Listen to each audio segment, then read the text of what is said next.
Hi, thanks so much for joining us for another episode of Scholarship to Practice. I'm Bridget Burns, Executive Director of the University Innovation Alliance. And I'm Derrick Tillman-Kelly, Director of the UI Fellows Program and Network Engagement. In each episode,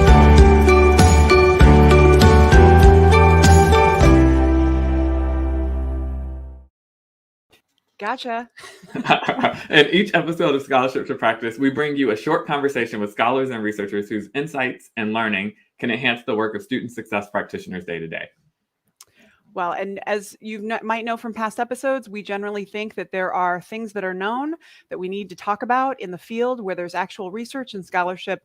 And we also simultaneously know that administrators are struggling with questions about those very things. So our hope is to translate between the two and create a conversational space where you can learn from a scholar who we believe will really add value to your practice.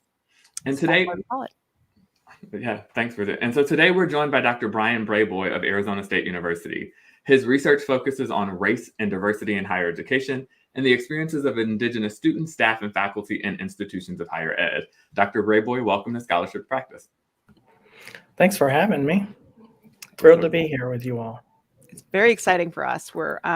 We've heard a lot about your work, and the topic of how we better serve Indigenous students is something that we hear frequently, and most of the time we don't know the answer. And so it's such an honor that you're able to spend some time with us today, and hopefully our folks at home are going to leave with a bit more sense of clarity about how they can better serve the students that we all care about.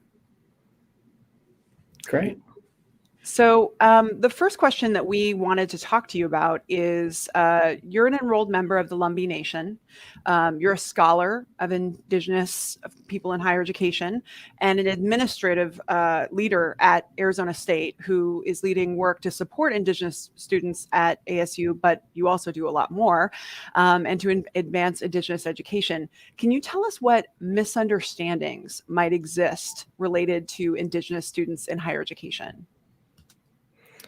Yeah, I mean, I think this is a great question.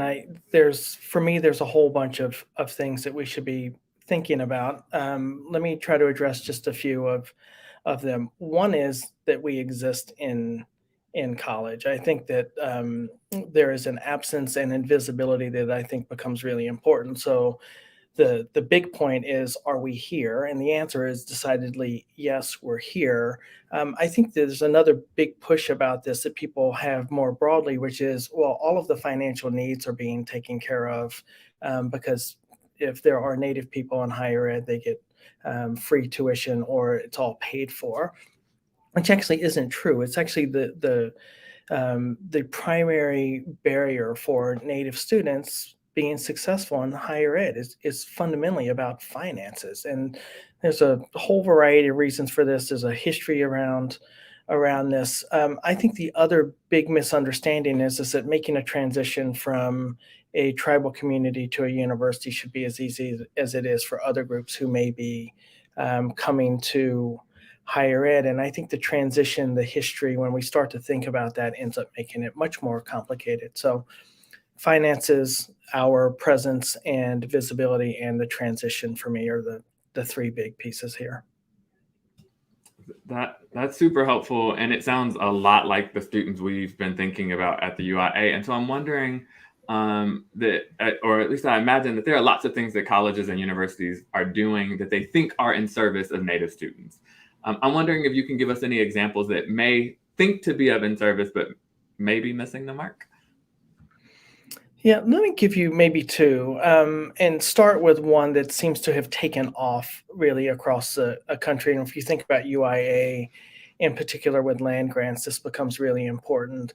It's land acknowledgements. And I think that there is the reason why I think it hasn't been great is because an acknowledgement, and Hayden King, who did the first acknowledgement at Ryerson University, has since said he thinks that it could have been a mistake in the way in which it's done and the way in which it's been taken up.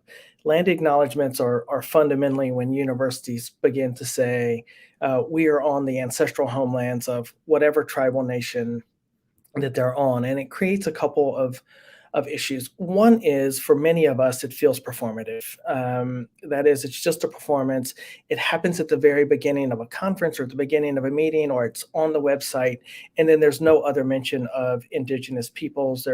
issues that are important to us aren't taken up in the meetings or by the university. And so I think that's important. I would also say that when we talk about land, we're talking about a physical space. I would suggest that really this should fundamentally be about place. And the difference between land and place for me is land is the physical space. Place is when that land has been imbued with meaning by people. And the lands that universities sit on are often thought of differently by indigenous peoples. And so if we think about land grants, for example, and the ways in which they get established, July 2nd, 1862, with the Morrill Act, at least initially, there are other sets of land grants. Obviously, are institutions actually paying attention to where their lands come from and the ways in which resources from lands that didn't just sort of come out of ether? The government just didn't give lands. There were people on those lands before who were then removed, often violently. What does it mean for institutions to actually do a land acknowledgement, a place acknowledgement that, one, says we recognize this history, and two, says we're going to do something about it? So to move from performative to action really needs to be, those acknowledgments need to then have a plan moving forward for the ways in which institutions are going to insert themselves into beginning to address the needs of the communities that were once on and may still be on those lands. I think that is going to be pretty profound for folks, because I've been to too many events where it does feel like it's becoming performative, and I think that's great guidance for folks in terms of how they can move things to the next level, and also just really rethink some things that have become somewhat almost standard. I do want to raise that Indigenous people, especially students, have been in the news more lately, and especially in regards to the discovery of a significant number of bones in the grounds of Canadian boarding schools, for example, the heartbreaking stories. And for a lot of folks, a lot of white Americans who don't have an understanding of that history, it is extremely troubling, as it should be, but it's the first time it seems that a level of awareness has been achieved. So what I want to understand is, in the past, schools have been used for indoctrination and enculturation for Indigenous students. And yet here we are at institutions of education that want to serve them. And so what extent do you think that we can serve them without acknowledging or redressing that past relationship with these communities? Frankly, I think it's impossible to do it. There has to be some acknowledgement of that. And I think that folks get caught up in saying, well, an acknowledgement then of it, or some commitment, or saying that there's a wrongdoing, then leads to all kinds of other issues. And I think that you can't actually build relationships with people or with communities if you don't have some honesty and straightforward nature of this. The histories become really important because we bring that with us. If I am the child of boarding school survivors or the grandchild of boarding school survivors, a distrust of schools, it was really about assimilation, and tearing my culture away from me begins to follow me. At the same time, to be an Indigenous person in the 21st century really requires for some of us to have degrees. And so colleges and universities become an important part of our present and our future. And in order to do that, for me, we've got to have a really clear acknowledgement of what that is. Now, no one's saying that the university was necessarily complicit in that, although it certainly may have been. But I think institutions just need to get really clear about saying, look, this is part of who we are, and we're going to work to try to redress this in some way, shape, or form. And one of the ways to do that is actually by talking with tribal peoples and tribal communities. So this is another sort of tricky point here, which is, one, acknowledging that, and then two, making sure that the people that you go to begin saying, here are the ways in which we may redress it, come from those communities and are Indigenous peoples that can say, here's one way to do it. So often there's an addressing of the issue, and then that's only one step. The next step has to be a plan to move it forward. And if you're not including Indigenous peoples and perspectives along the way, it doesn't really work. You can't sort of say, here's a solution to a problem that I know nothing about. So bring people in who have an idea about what the problem is, who are actually living it, and then allow them to guide us and move us forward, which is a big shift for institutions because we're often experts about things and we want to stay that way. That makes a lot of good sense. And if it's okay, you're talking about the acknowledgement of the past and then thinking about the ways in which we redress those issues sort of makes me think about the national conversation around CRT, critical race theory, for folks who are less familiar.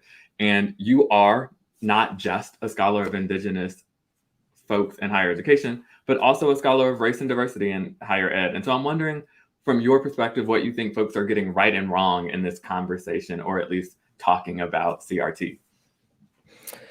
Yeah, I mean, I suppose it depends on who those folks are. I think the broader public isn't getting much right about CRT because I think the terms of the debate that have been set have been fundamentally wrong about it. CRT emerges really out of critical legal studies in the 70s, but really it's the mid to late 80s where it becomes a particular way of thinking about race and the law by legal scholars. Importantly, it's been taken up now by psychologists and sociologists and anthropologists and people in the field of education as a way of looking at larger societal and structural institutional barriers that are really rooted in race, although not just race. I think that there are these spinoffs that sort of think about the ways in which we have multiple identities. So as an indigenous person who is both racialized and also has a citizenship in my nation, I become more complicated in that way.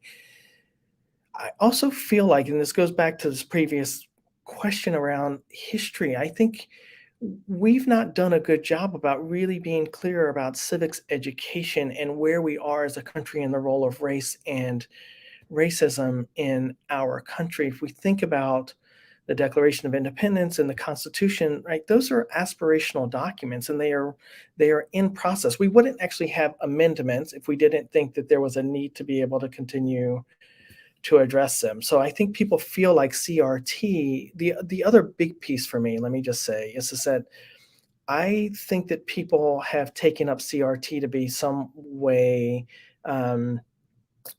saying to people that they should be ashamed of who they are, and particularly white people should be ashamed of who they are. CRT doesn't do that. It doesn't say you should be ashamed. It doesn't teach us to dislike or to hate white people. What it does say is that we need to look at institutional structures and the ways in which race factors into that. That means some people's paths forward are enabled while others are hindered, and then they have an honest conversation about what that looks like. I want to follow up on your point about civics education. I think that's a really a great perspective in terms of reframing. And I'm just wondering if you could go a little bit further in terms of guidance or advice for folks about how they could lean into civics education and as a reframing and how that might make indigenous people visible in meaningful ways.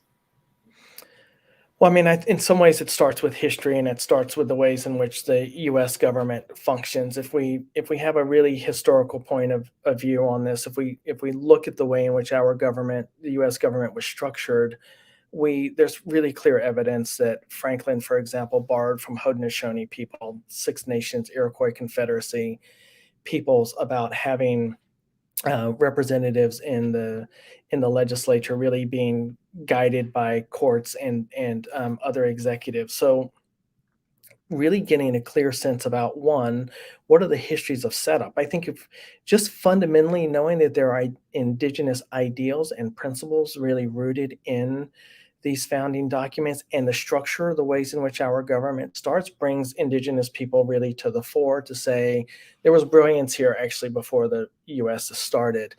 In terms of civics education, I just think that we don't know a whole lot. Many people don't know a whole lot about how government works and how it's supposed to work. It's been really reframed and recast as somehow government is some sort of boogeyman out to get us, when in fact, it feels to me like part of this is we need a structure that works, that helps guide us.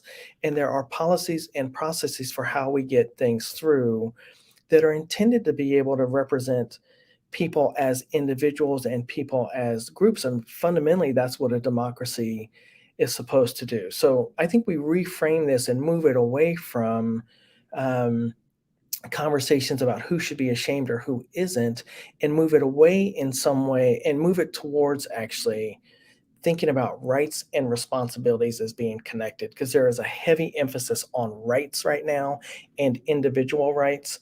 And for me, I wish we would have a conversation about the ways in which rights necessarily carry with them levels of responsibility. And it's not just about individual rights, it's about larger group rights. I mean, this conversation about whether or not I should wear a mask, for example, to protect others is a really interesting one to me, where it's been framed as in some ways as an infringement on my rights. But what if we thought about, well, what are our responsibilities to be good citizens and to be in good relation with one another? And for me, I just think that just changes the conversation when we say, I have responsibilities as a person with rights. That's so helpful. And I'll be honest, hearing you talk about it and then the mention of the right relations piece, I recognized really quickly that that also could perhaps be applicable to colleges and universities. And so, can you talk about what you mean when you say to be in right relations generally, and then with indigenous communities specifically?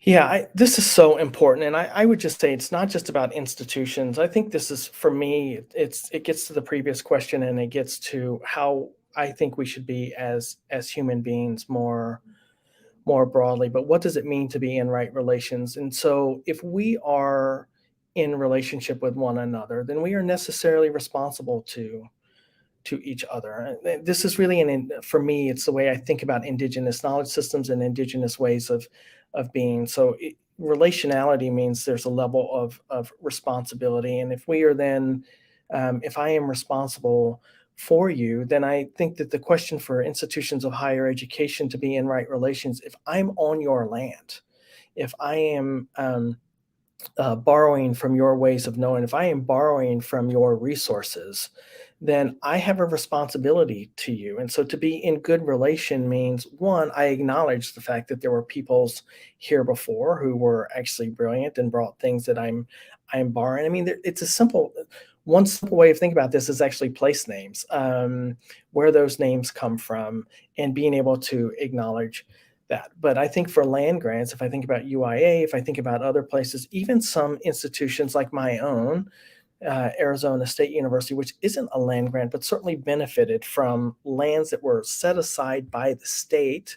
At the same time, the land grant was founded. To be in good relationship for us means, one, we acknowledge the place that we're on. Two, we have a plan moving forward to be able to address those folks, to begin to take up a responsibility. Three, we don't just have a plan, but we've consulted with people about what their needs are. So we don't need to go into tribal communities and say, here's what you need. We need to really begin to listen. So relationships also require a level of listening. They require a level of humility, which I often don't know that we're great at doing, which is we actually have something to learn from folks who can say, here's what my needs are, with and then begin to say, okay, here's what we can do. So we shouldn't be asking the questions. We shouldn't be guiding the conversations as much as we should be bringing our resources to bear to be able to address the needs of community. So it's about relationships that lead to responsibilities. And if this works really well, there's a level of reciprocity here, so that we start to see this relationship go both ways. And fundamentally for me, our institutions are intended to begin to help people create futures of their own making and have communities create futures of their own making. If we look at our mission statements at ASU, our charter explicitly says that's what we're going to do. We're going to take fundamental responsibility for society. And one of the ways that we do that is by making ourselves more accessible and open to people so that they can create futures of their own making. So being in right relation means listening. It means being humble. It means stepping up and saying, what can I do to help? That's an excellent reminder about that charter. And I think it's the other, and how it connects with this way of thinking. And I would just put for our audience watching live that think about whether or not your institution has that kind of vision clarity, because it is not common to have institutions with that kind of, I know that President Crow shares about the charter frequently, but the level of precision and clarity is unprecedented in the field. And it's something that I really wish would go viral. I wish other institutions would emulate and replicate that kind of mission clarity, and especially one that's in right relation with the community around them. So I wanted to dig a little deeper on, in our prep conversation, you shared some really helpful anecdotes to drive this home. And I wanted to know if you could share examples of institutions that got it wrong when it comes to Indigenous communities, missing a critical step of serving and being in right relation, or an example perhaps of a campus or someone who did it right.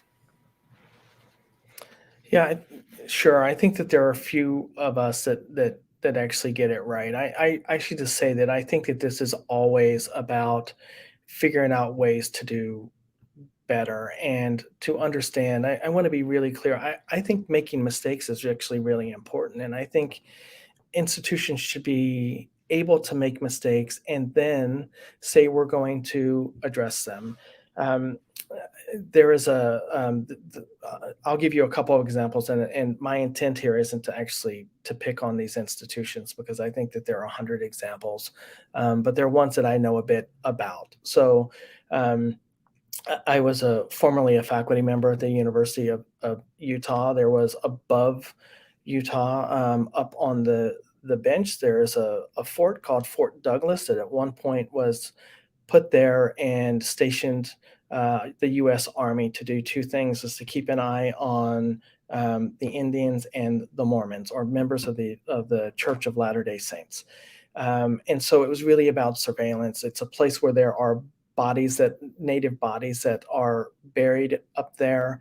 And the American Indian Resource Center, the Student Center, at the time that I was there, was placed on this fort, not far from these bodies, but also situated in a place that at one point was intended to really control indigenous peoples of the land. Utah is named after Ute peoples. That's the name emerged from those folks. And so there is and in spite of this concern being raised with the institution, it stayed there. So here's why that's a big deal: is that students, one, don't want to be, it's harder for us to go, and faculty don't necessarily want to go to a place, one, where there are bodies buried close by, because there are religious or spiritual reasons for us to not do that. But two, there wasn't really a fundamental recognition of the history of the violence that occurred by the U.S. Army against these people. So one way to address this is, one, is to say there's this history. It's important. We acknowledge it. We recognize it. We understand that being around buried bodies isn't the best way to do it. We need to relocate the center in a way that it will allow us to best meet the needs of students. So many of our institutions have bodies on them and bodies buried on them. And so one way that we might begin to do this for tribal peoples and others is simply to have students know where they are, so that if they walk by them, it doesn't require, or they come somehow in contact with them, it doesn't require then them to go home for a ceremony. I mean, this is one of the challenges of a place like Utah, is that students would unknowingly come into this. They had to go home, have a ceremony. There were added costs to that, financial costs, but then also the cost of having to have someone do the ceremony, and the cost of missing school. So what was intended actually to be a resource for students ends up having, in some ways, the opposite effect of that. So let me just stop there. I think that's one example, but there are lots of them. That's a fantastic example. And for folks who are not familiar with why students would need to have a ceremony, can you give a little bit more about that background so that they understand why in particular it's so problematic? Well, for our students coming in contact with dead bodies or bodies that are buried that they're unaware of means that there are some spiritual implications for them, that it will impact their health, both their physical health and their mental health. And what the ceremonies are intended to do is to really serve as a purifying and cleansing ceremony to get them back in balance with themselves. So when I talk about actually the previous question about how do institutions be in right relation with tribal communities, it's also true that we have to be in right relations with ourselves. And so if there is if we have somehow shifted, if there is imbalance in our lives, then often for indigenous people, it's not all of us, but for some of us, there's ceremonies involved that will help us begin to create and recreate that equilibrium so that we are balanced in terms of who we are spiritually and emotionally, so that we can be physically well. This is so fantastic. I feel like you've really given a lot to folks who on these campuses who want to do the right thing, but simply just haven't been educated about like these ways that you can make these missteps and just how those implications play out for students. So really appreciate this. Yeah, and I'm sure there are folks out there who will have more questions. What's the best way for folks to connect with you? Well, they can do a couple of things. They can reach out to me at Twitter. I'm at Bryan Brayboy with a Y, or they can reach me via email, brian.brayboy@asu.edu. Awesome. Well, thank you so much for joining us today, Dr. Brayboy. And for those of you who are watching, thank you for being here. And we can't wait to bring you more conversations that bridge the gap between scholarship and practice, so that we can all do our best to support our students and our sector. This was wonderful. And for folks at home, think about additional topics that you are also thinking that there are students that we need to serve better, that there are topics that we need to dig deeper, and that frankly, we know there are researchers who have wisdom to share. And let's create this space where it's okay to ask the question that might seem dumb, but makes it so that you can be a better practitioner who serves students better. So please feel free to nominate additional scholars. Just know that Derrick and our DMs are open on Twitter, and we are always looking for additional scholars and topics to elevate in our effort to try and bridge that gap between scholarship and practice. So thank you again, Dr. Brayboy. This was really fantastic. And Derrick, as always, excellent co-hosting, and we will see you all very soon. Thank you.